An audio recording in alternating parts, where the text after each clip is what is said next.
사도행전 3장 1절에서 10절까지 말씀입니다. 신약 190페이지입니다.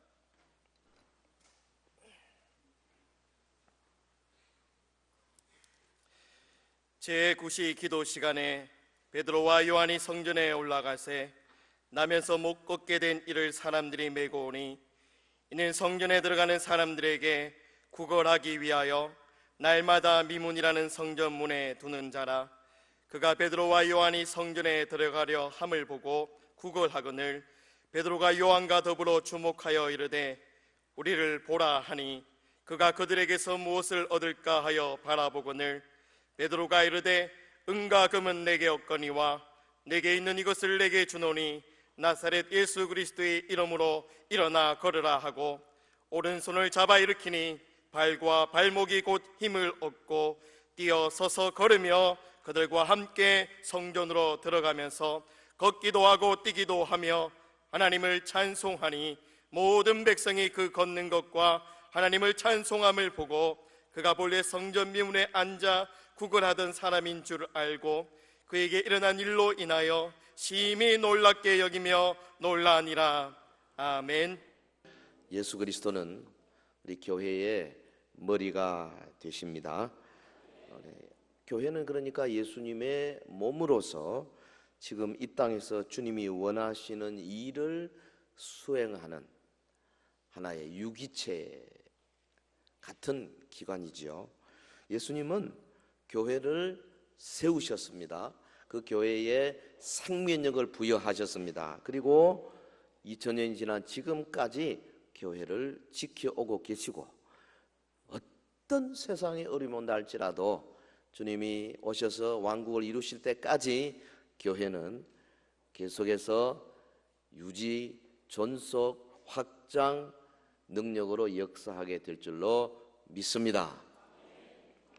그러니까 주님이 세우시는 참 교회는 이 세상을 움직이는 열쇠고 방향이고 정신입니다. 예수님이 원하시는 참 교회의 모델은 물론 사도행전에서 우리가 찾아볼 수 있습니다. 사도행전에서 보여주신 바로 그 교회는 예수님으로부터 직접 훈련받은 사도들이 그 3년 동안 훈련받은 것을 기초로 해서 하나님의 성령의 도움을 받아서 이룩한 교회입니다. 실수와 허점이 없지는 않았습니다. 인간들이 했기 때문에. 그러나 무엇보다도 교회가 어떤 어려움을 당할 때나 혹은 미지의 문제에 부딪혔을 때에 항상 예수 그리스도를 주인으로, 예수님을 주님으로 모시고 주님의 뜻을 추구하는 그런 교회였어요. 그래서 정말 놀라운 것은 이 부족한 사람들이고 훈련되지 않은 사람들이었지만은 갑작스럽게 3,000명 5,000명으로 불어난 교회지만은 그러나 주님께서 통치하시는 교회고 성령이 역사하시는 교회이기 때문에 많은 일들을 감당할 수가 있었던 것입니다. 문제는 교회가 말로만 주님의 몸이라 하는 것이 아니라 실제로 우리의 행정, 관리, 전도, 교제, 교육, 양육, 예배, 선교 모든 면에서 예수님을 주인으로 섬기고 있느냐, 이것이 가장 중요한 거죠. 현대 교회는 그런데 그렇지 못하는 방향으로 줄다름치고 있습니다. 우리가 잘 아는 대로 감리교나 혹은 다른 교단, 특별히 미국의 이 다수를 이루고 있는 미국 장로교회, 동성연애를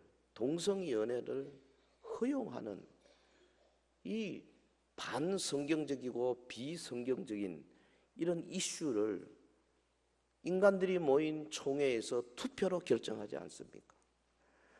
기록된 하나님의 말씀이 엄히하게 있는데도 민주주의가 들어와 가지고 투표로 성경의 내용도 바꿔버린다 그 말이죠.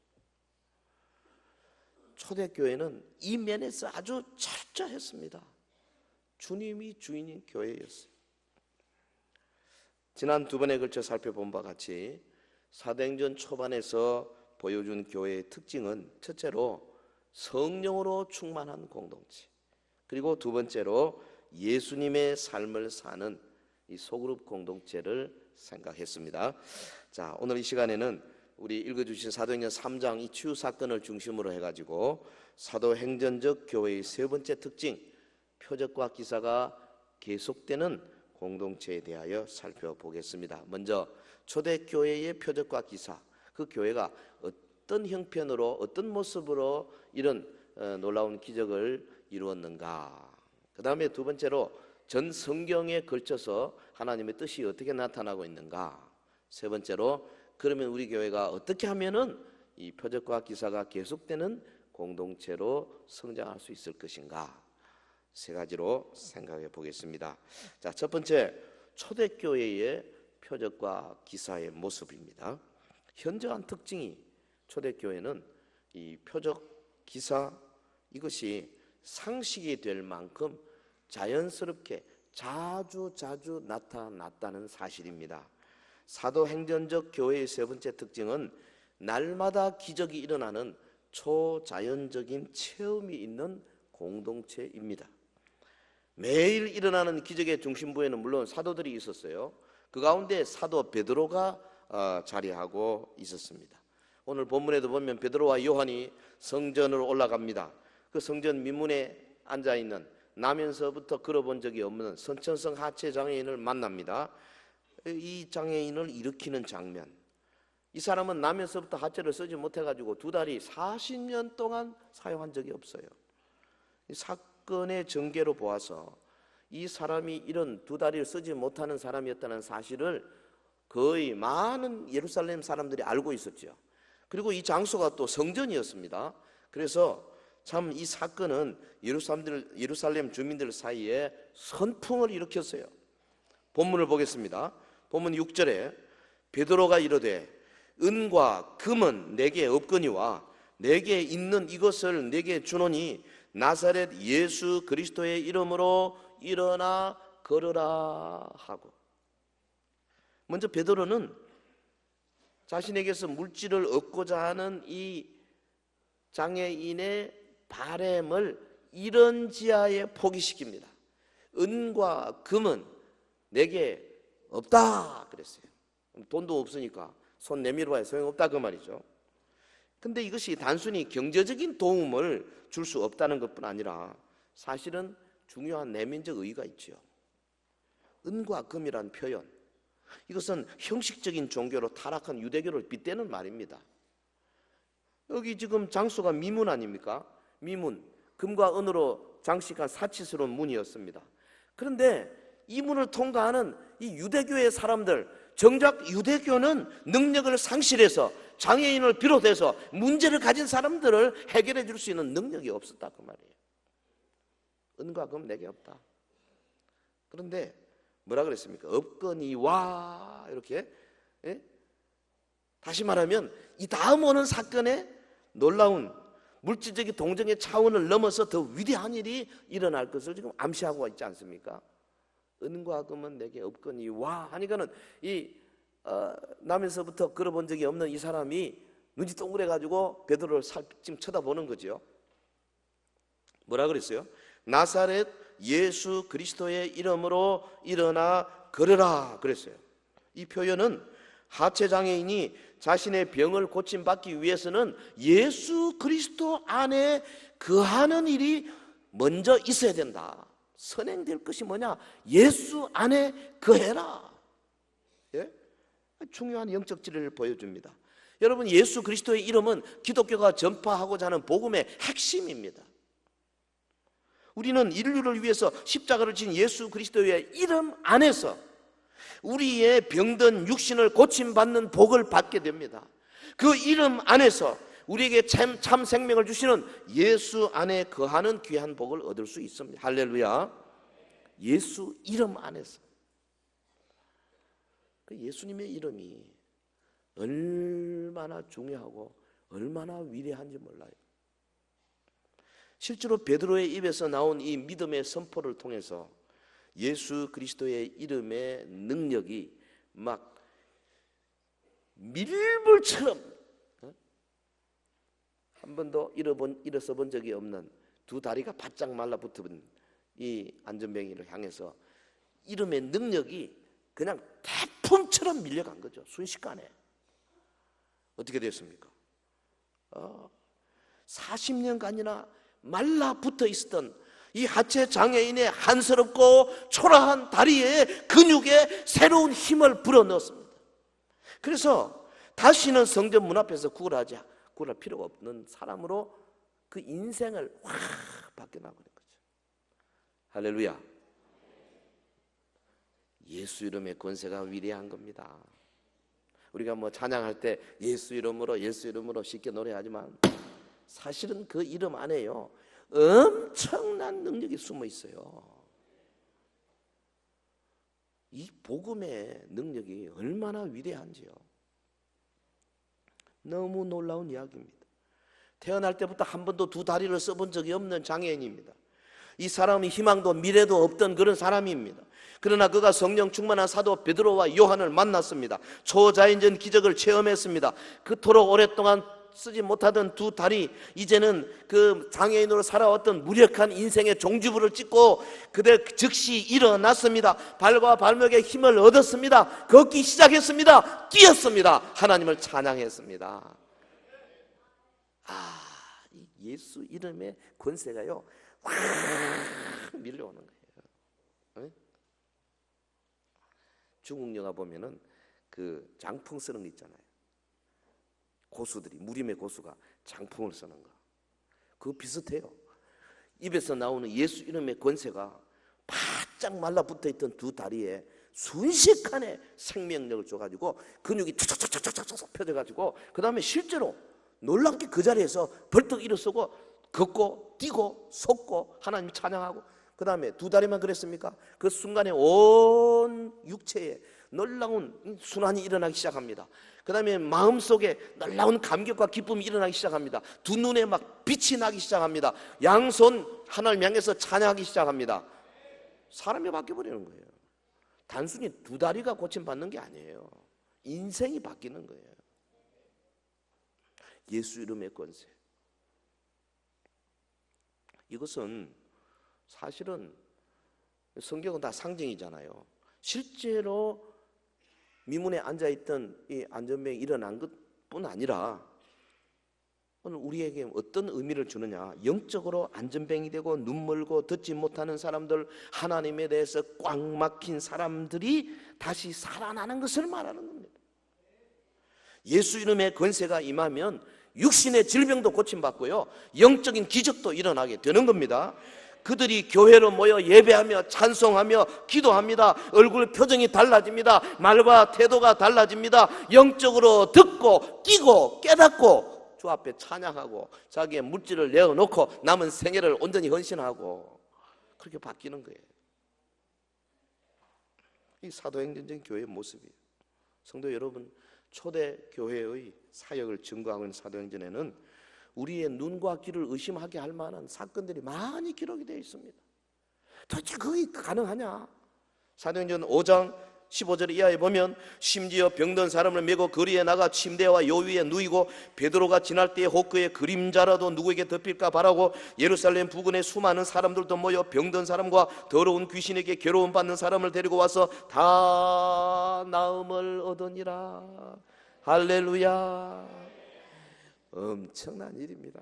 예. 그냥 병자들을 데리고 베드로가 지나가는데 그림자라도 덮일까 봐. 그림자만 덮여도 병들이 막 낫기 시작하는 거예요. 예. 더러운 귀신에게 괴로움 받는 사람들 다 나음을 얻으니라.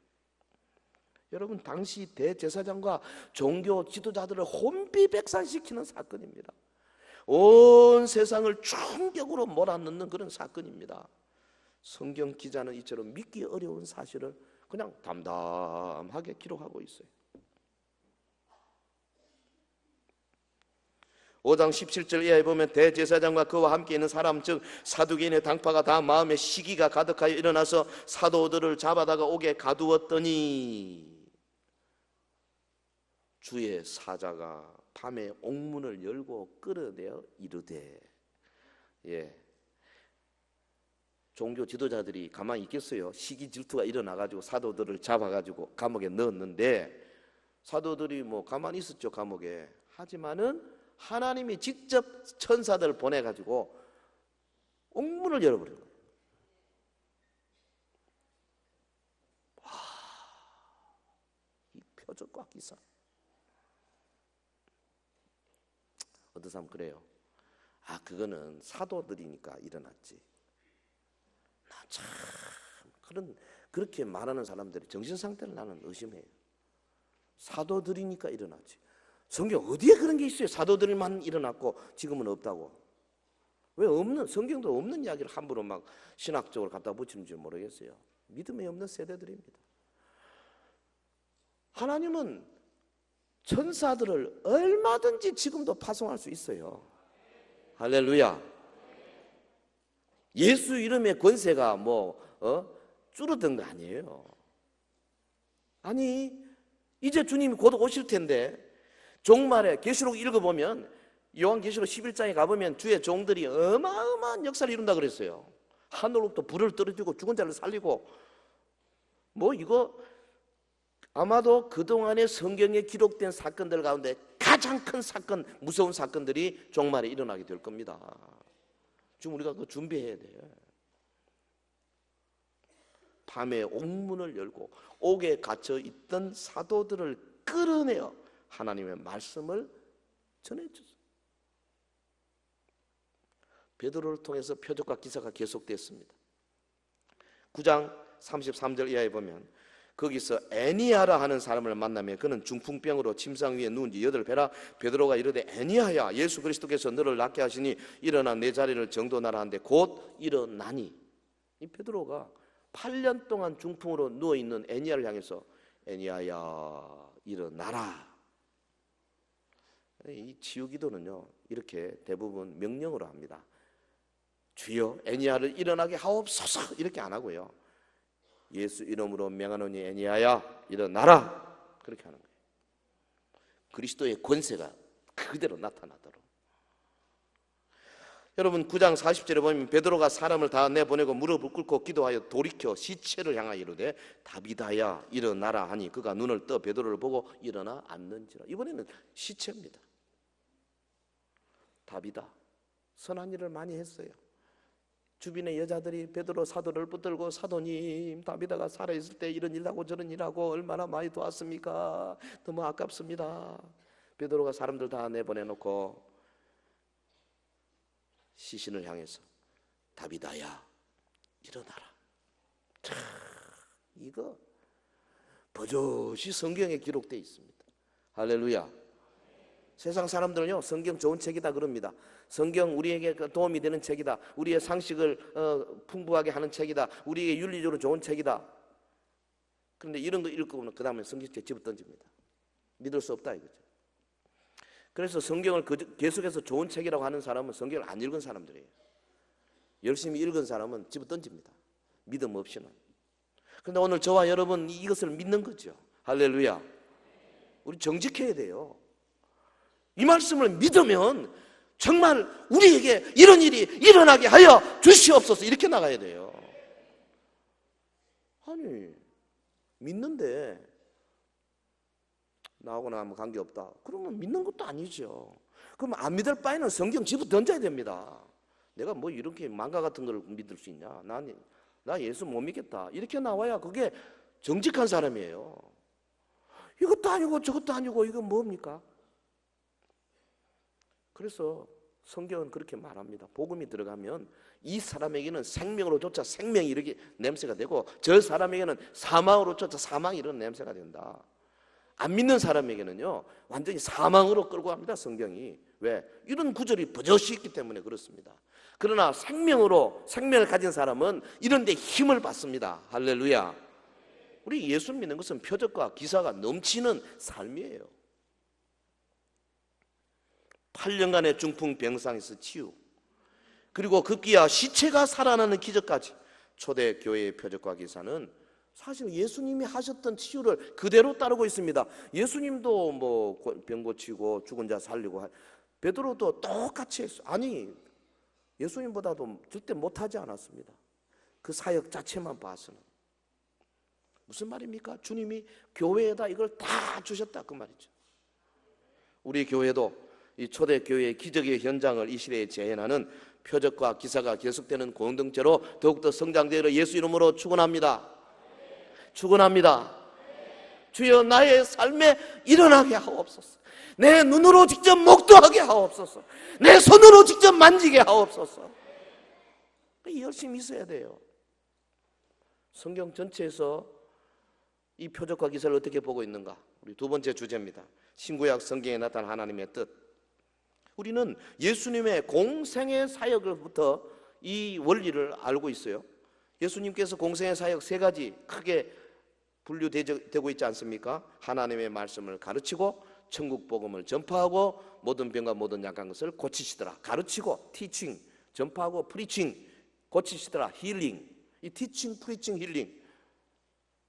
마태복음 4장 23절에 예수께서 온 갈릴리에 두루 다니사 저희 회당에서 가르치시며 천국 복음을 전파하시며 백성 중에 모든 병과 모든 약한 것을 고치시니.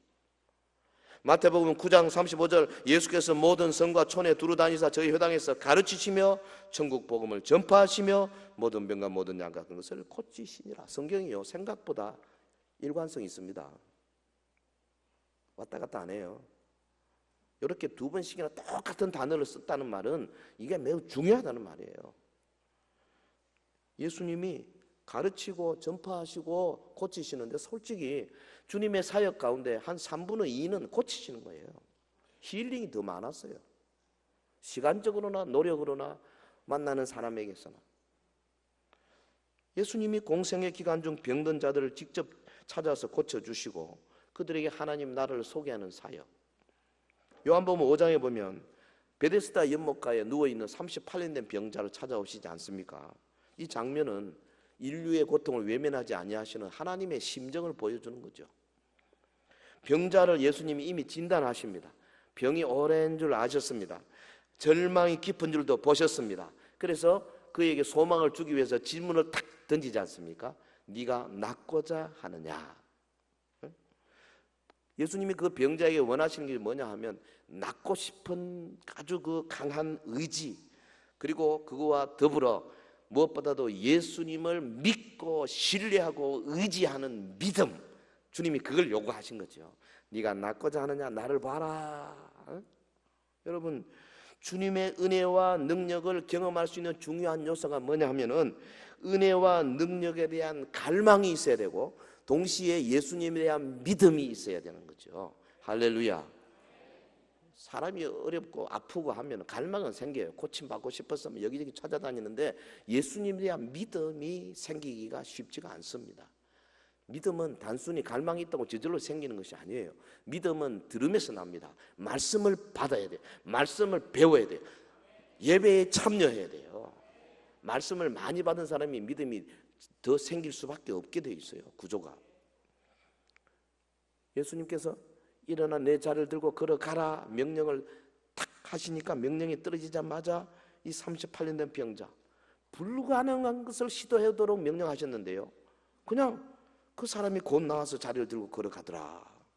그러니까 일어나 내 자리를 들고 걸어가라 예수님의 명령이 이 말이 되어가지고 문장이 되어가지고 그대로 이 38년 동안 누워있던 병자를 향해서 그냥 밀물처럼 확 밀려가는 겁니다. 그러니까 삽시간에 모든 기관이 정상화되어 버린 거예요. 그래서 벌떡 일어나는 거예요. 자리를 들고 걸어갈 수 있는 힘이 되는 거죠. 할렐루야.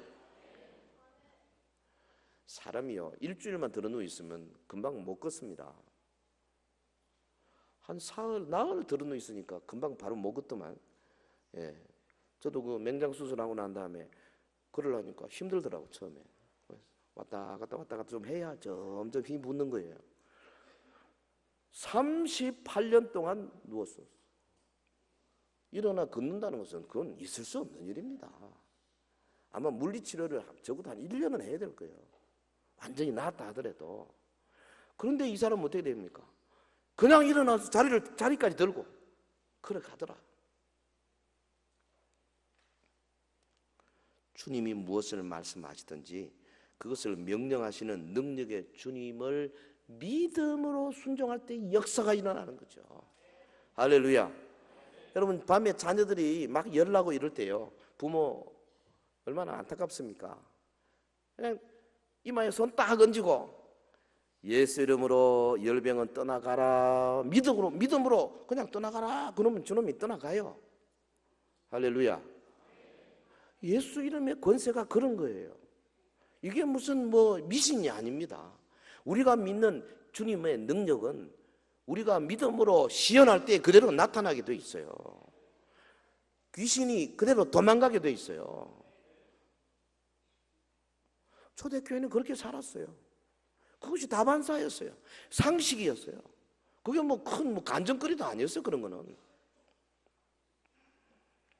예수님께서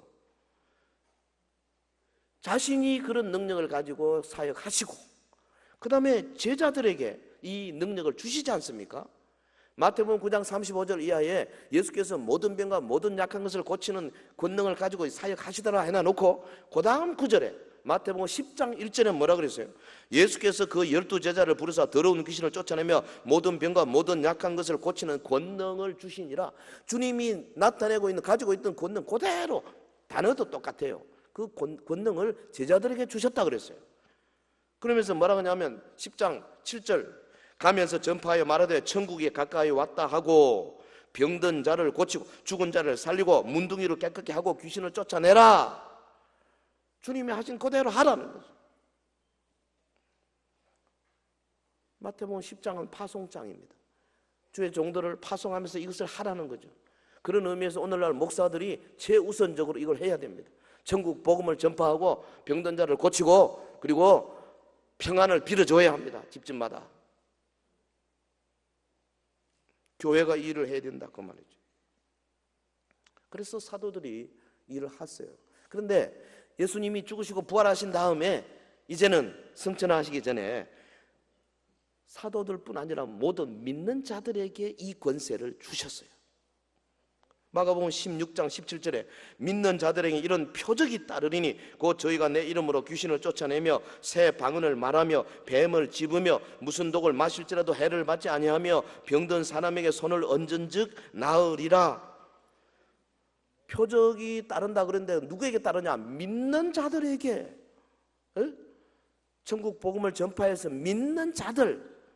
물론 여기에는 뭐가 숨어 있냐 하면 믿고 복음을 전파하는 자들입니다. 전도자들입니다. 믿는 자들에게 이런 표적이 따른다. 확률적으로 몇 프로 따를 것이다 그렇게 말하지 않았어요. 여기 본문에 보면 다 따르는 거예요. 다. 모든 믿는 자들이 이런 표적을 행하게 되어 있어요. 뭡니까? 저희가 내 이름으로 귀신을 쫓아낸다. 우리가 예수 그리스도 이름으로 귀신을 쫓아내는 표적과 권세를 이미 받았다 그 말이죠. 그리고 새 방언을 말한다. 그렇습니다. 예수 이름으로 우리가 새 방언을 말하고 있지 않습니까? 뱀을 집으며 무슨 독을 마실 때 해를 받지 아니하며 병든 사람에게 손을 얹은즉 나으리라. 여러분 마가복음 16장 20절에 제자들이 나가 두루 전파할세 주께서 함께 역사하사 그 따르는 표적으로 말씀을 확실히 증거하시니라. 초대교회 성도들은 예수 이름으로 귀신을 쫓아내고 병든 자를 고치고 그리고 말씀을 전파할 때에 그들이 가진 이 표적과 기사와 권세가 그들이 전하는 말씀을 더욱더 확고하게 증거되도록 만들었다 그 말이죠. 할렐루야. 이게 하나님 나라의 보편적인 현상으로 우리에게 주신 축복 아니겠어요? 이들만 그렇습니까? 이방인 선교를 위해서 부름받은 사도 바울 후발주자였지요. 그러나 바울의 사역 또한 표적과 기사로 특징 지어집니다. 가는 곳곳마다 병자들이 고침받고 귀신이 쫓겨났어요. 가는 곳곳마다 놀라운 역사가 일어나니까 바울을 죽이고자 하는 많은 사람들이 바울 일행에게 뭐라고 별명을 붙였냐 하면 천하를 어지럽히는 자들이다. 전염병과 같은 자들이다. 그렇게 말했어요. 사실 우리 서현교회가요, 대구, 천하까지 안 가더라도 대구를 어지럽히는 교회가 되줘야 돼요. 대구를 시끄럽게 하는 교회가 돼야 돼요.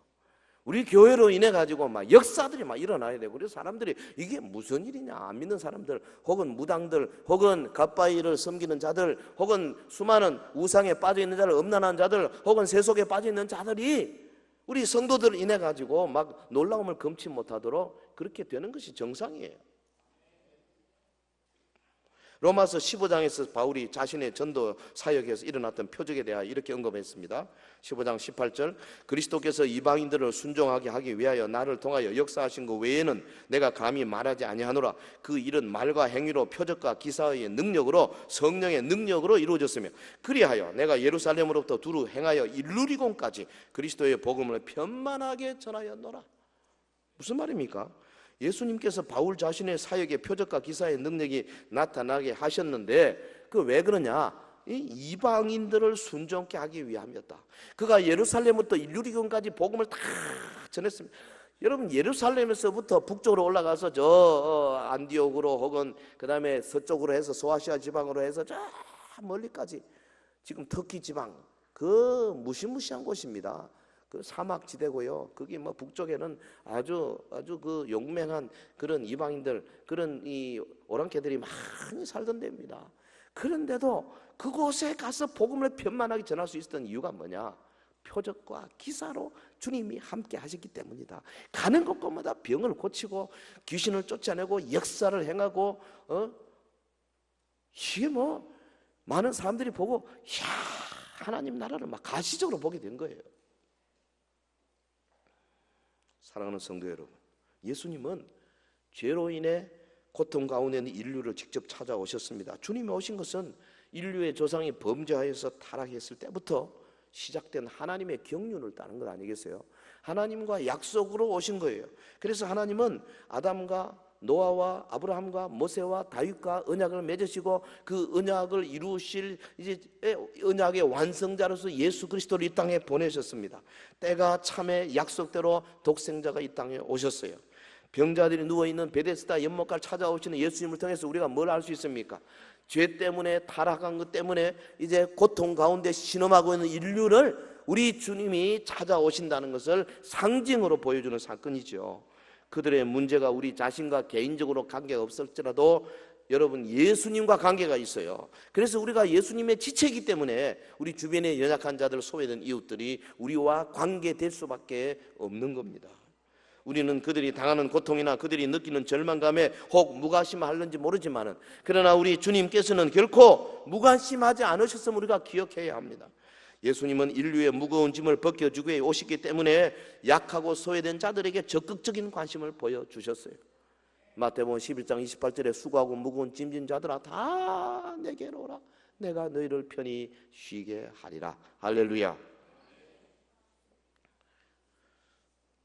성도 여러분, 예수님의 숭고한 사랑을 우리가 깊이 묵상할 필요가 있습니다. 병자들이 우글거리고 있는 베데스다 연못가를 찾아오시는 주님의 모습을 그려보고, 오늘 우리 교회가 잃어버리고 있는 것이 무엇인지, 오늘 우리 교회가 시급히 해결해야 할 것이 무엇인지 우리가 우리 자신을 들여다보아야 할 것입니다. 하나님의 존재 자체를 부정하는 세상과 더불어 싸워 이기려면 우리는 하나님 나라를 특징 지우는 하나님의 능력에 대해서 더 알아야 합니다. 그 능력을 친히 경험해 봐야 합니다. 많은 학자들 가운데 그런 사람들이 있어요. 표적과 기사는 초대교회로 끝났고 지금은 기록된 성경 말씀이 있으니까 말씀 잘 연구해서 잘 가르쳐가지고 이지적으로 지성적으로 이렇게 해서 잘 배우게 해서 그것을 받아들이도록 만드는 그것이 교회가 할 일이다. 진짜 참 이해하기 어려운 사람들이에요. 아니, 성경 어디에 표적과 기사가 끝났다고 돼 있어요? 성경 어디에 기록된 성경 말씀만 잘 연구하면 된다고 돼 있어요? 말씀과 더불어 성령이 역사해야 되지 않습니까? 요한계시록을 보면 종말에 오히려 더 큰 능력과 기사가 나타난다 그랬는데 우리 개혁주의 안에도 그런 사람들이 많다고요. 여러분, 교회는 능력이 나타나야 돼요. 그 능력이 때로는 육체적인 질병을 고치는 것도 되지만은 10수년, 20년 혹은 술에 찌들려가지고 알코올 중독된 사람이 복음이 들어가서 중독으로부터 끊기는 역사가 능력이에요. 인터넷 중독, 게임 중독, 포르노 중독에서부터 풀려나는 것이 능력이에요. 다른 사람을 미워하고 그래서 그것을 풀지 못하고 씩씩거리고 속에서 상처로 투성이로 탁탁 걸어 잠고 있는 마음이 열리고 그 사람을 포용하고 사랑하고 용납하는 것이 능력이에요. 하나님 나라의 권세가 임하게 되면은 그동안에 무기력하고 혹은 수치심과 죄의식 때문에 계속해서 사람들 앞에 나서기를 싫어하고 항상 안으로 들어가는 사람들이 오히려 가슴을 열고 그 사람들을 받아들이면서 하나님 나라를 위해서 자기 몸을 헌신하게 되는 변화는 그것이 능력이에요.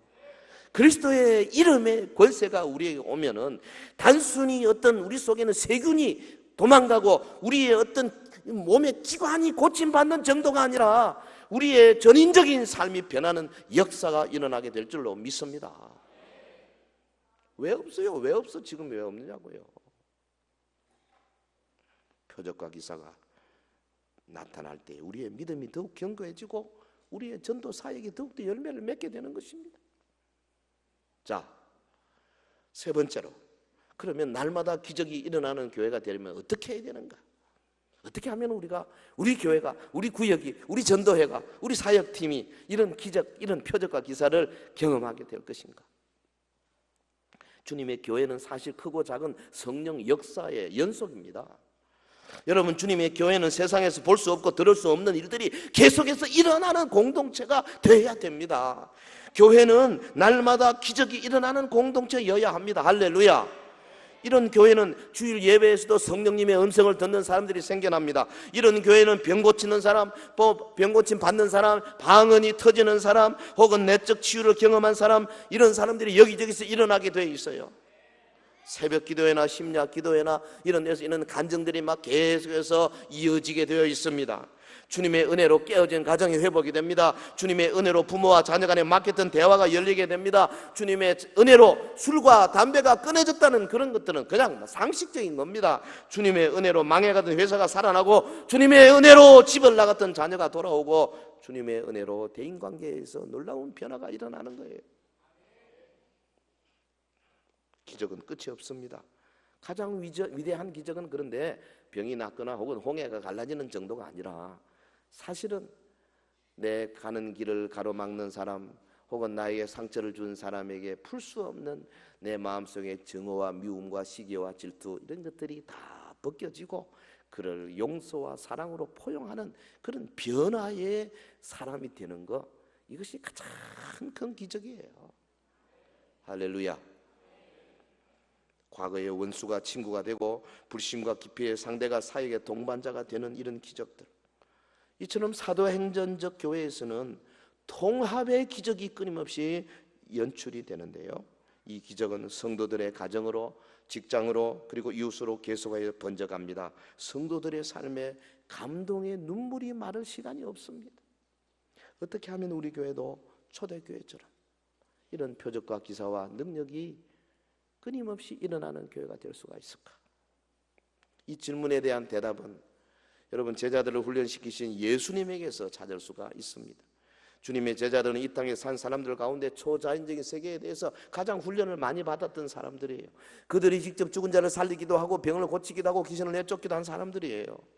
그런데 3년 반 동안, 그 장구한 시간 동안 그렇게 훈련받은 제자들을 향해서 예수님이 승천하기 직전에 뭐라 그랬습니까? 예루살렘을 떠나지 말고 내게 들은 바 아버지의 약속하신 것을 기다리라. 너는 아직 준비가 안 됐다.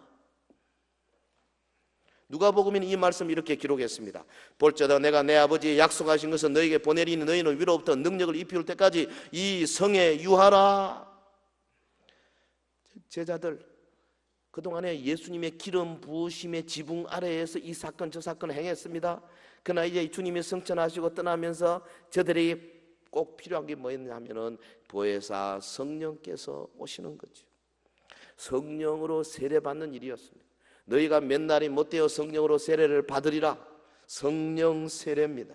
성령 세례는 하늘의 능력, 하늘의 두나미스 속에 잠기는 것입니다. 성령 세례는 믿는 자들이 위로부터 능력을 입히우는 사건입니다. 약속의 성령이 우리에게 임하실 때 우리에게는 과거에 경험하지 못했던 놀라운 능력의 역사가 나타나는 것을 체험할 수가 있습니다. 성령 충만, 성령 세례 받으면 예수 이름으로 귀신을 쫓을 수 있는 능력이 주어집니다. 방언으로 기도할 수 있는 능력이 생겨나게 됩니다. 병든 자들을 위하여 기도할 때에 병이 도망가는 역사를 체험할 수가 있습니다. 여러분, 손상된 쇠포가 회복되고 굽어진 척추가 바르게 세워지고 암세포가 사라지는 것을 볼 수 있게 될 것입니다. 주의 성령이 나에게 가득히 채워지게 될 때, 사실은 이것이 전부가 아니죠. 이스라엘이 요단을 건너가서 요단강을 건너자 바로 끝난 것이 아니지 않습니까? 여리고를 점령해야 되고 아이성을 점령해야 되고 서부와 남부와 북부를 점령해야 되지 않습니까? 얼마나 오랫동안 여호수아와 많은 장수들이 고생을 했습니까? 마찬가지입니다. 하나님의 충만은 내게 초자연적인 언어를 주는 것 이상입니다. 하나님의 충만은 초자연적인 치유를 경험하는 것 이상입니다. 주님의 목적은 우리를 좀 더 앞으로 데려가는 데 있습니다. 어디로? 주님은 우리를 함께 일할 수 있는 주님과의 동력자 관계로 우리를 끌어가고자 원하십니다. 성경에 나오는 인물들 보시면요, 성령께서 그들 위해 내려오셨을 때 그들의 능력이 나타나고 그들 앞에 자연 세계가 엎드러지고, 그래서 세상 사람들이 깜짝 놀랄만한 일들이 그냥 상식적으로 일어나는 그런 사건이 되졌어요. 그리고 그들이 예수님의 그 사역을 감당하기 위해서 종국적으로 어떻게 됐습니까? 자신의 목숨을 걸고 순교적인 자리까지 나가게 되는 거예요. 우리 사도행전이 보여주는 바로 그 교회 7조가 순교적인 신앙을 갖는 공동체 아닙니까? 이게 우리 최종 목표예요.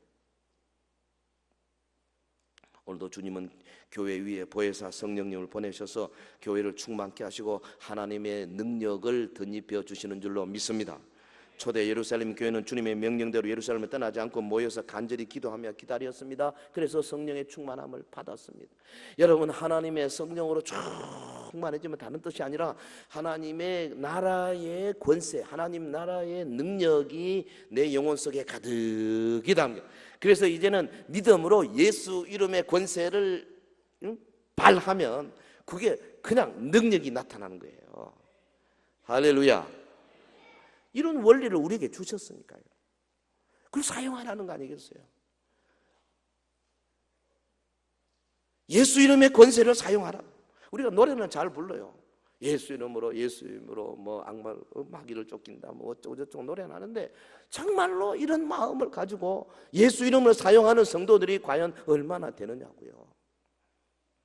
여러분 속에 어떤 여러 가지 정욕, 유혹이 올 때 여러분 속에를 향해서 내 속에 있는 것들아 다 하나님을 찬양하라, 예수 이름을 명하노니 더러운 것들은 물러가라 한마디 던질 때요, 그 유혹의 손길이 팍 한 길로 왔다 7길로 도망가는 것을 체험할 수 있다 이 말이에요.